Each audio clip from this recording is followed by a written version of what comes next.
organization that I chose to research was TESOL International Association, or Teaching English to Speakers of Other Languages. This organization was created out of concern that there was a lack of a single, all-inclusive professional organization that might bring together educators teaching English to speakers of other languages. There's a lot of information on this main page. I'm going to go through some of the more important things very quickly, and then I'll go through the more detailed information later.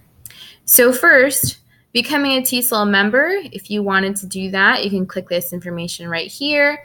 And then you can also save your resources with My TESOL right here. They have news updates associated with the organization. They have upcoming events such as seminars, professional developments, and things like that. They have a TESOL Resource Center where teachers can collaborate by posting lesson plans or different activities, and it's a really great way to share information. They have some featured publications. I believe this changes once a week because they had a different set of books up here last week. Their featured publications are basically just books or resources that we can use in the classroom or can help us become better teachers, basically.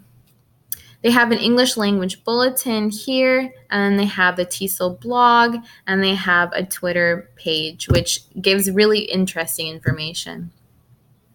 So the first thing I wanted to look at is the read and publish section, which is pretty self-explanatory. This is where you get some of their publication information. The TESOL Press Bookstore is, again, kind of like a compendium of resources, books that we can use to help further our teaching and to help us research. It's just resources for teachers to use. TESOL members save 20% off the non-member prices. And they have a 2017 featured publications brochure, which is very useful if the hundreds of titles that they have listed is kind of overwhelming. They also have two journals. They have the TESOL Quarterly and the TESOL Journal. The TESOL Quarterly is available for anyone, including non-members, to look at. And the TESOL Journal is specifically for members. However, if you wanted to write for either of those publications, you can, whether you're a member or not. So when you click on the TESOL Quarterly, it'll give you information on how to access the publication, how to subscribe to it, how to write, and how to contact editors about submitting a manuscript. Now, the submission guidelines and the research guidelines I'm not going to go into, but they are accepting, I believe, they are accepting publications, submissions right now if you are interested in that. So if we go back up, they also have this Connect to TESOL button, which talks about the communities of practice, their affiliate networks, and their resource center. So that's basically more for people who are already part of the network. But this is some pretty interesting stuff here. The next thing I wanted to look at is the Attend and Learn button. So they have a lot of information and resources for teachers who would like to take professional developments and things like that. They have an international convention.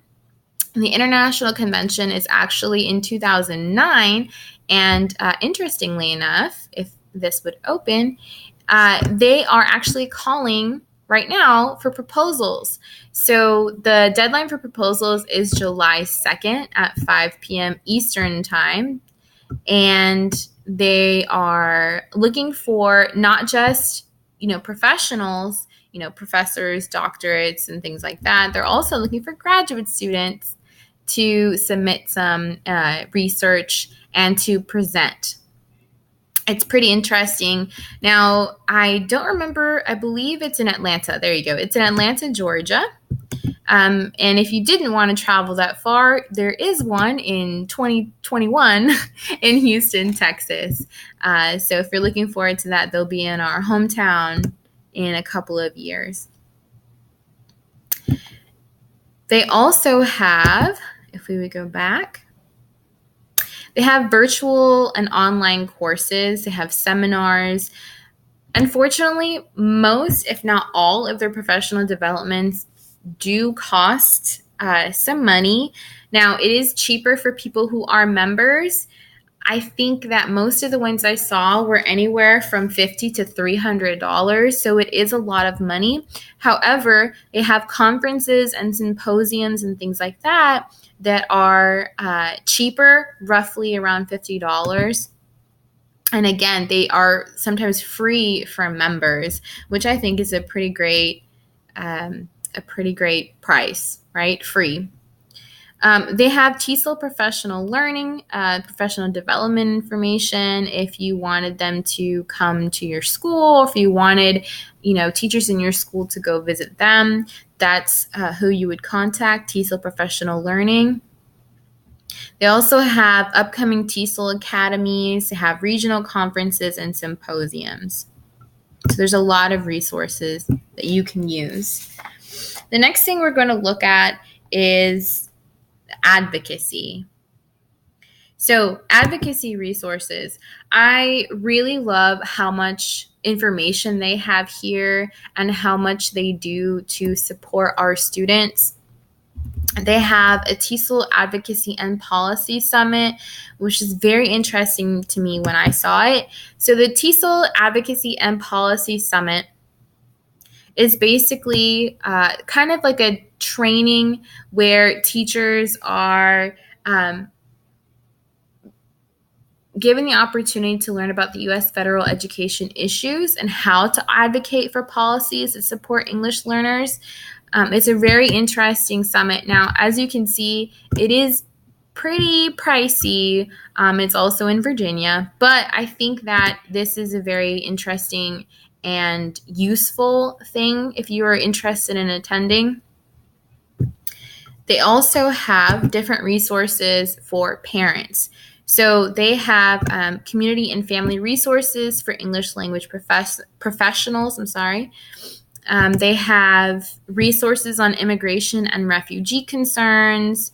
They have Workforce Innovation and Opportunity Act information to help support our students whenever necessary. And this is pretty interesting too because it also addresses adult education and workforce training. And that's kind of like a way to also support our parents and get them more involved in the schooling process. The last thing that I wanted to look at is the Enhancing Your Career tab. So they have a really amazing system of awards, honors, and grants. Whenever you want to attend a convention, they can be pretty pricey, what with traveling, sometimes you're missing work or, you have hotel expenses. They do have scholarship opportunities for that. So it says they award up to $50,000 in travel grants and registration scholarships every year, and they are accepting applications now if you are interested in applying for a presentation at the convention, which I think is a really awesome opportunity, and everyone should apply immediately. So here are the list of travel grants and the list of scholarships. They also have TESOL Awards for Excellence and Service, which I think is amazing. They have professional learning scholarships and teaching materials grants. So in our discussion boards, we have been talking about how we lack a lot of resources in our schools. And so these grants could help maybe bridge a little bit of that gap, which I think is amazing. And then they have other awards here at the bottom. So all in all, TESOL seems like a really amazing organization to me. I'm biased because I'm the one who researched it, but I just wanted to end this with one of their core values, which I thought was very interesting. Their core values, one of them, is to respect diversity, multilingualism, multiculturalism, and individuals' language rights, which is great. All right, so thank you very much. I hope you like this.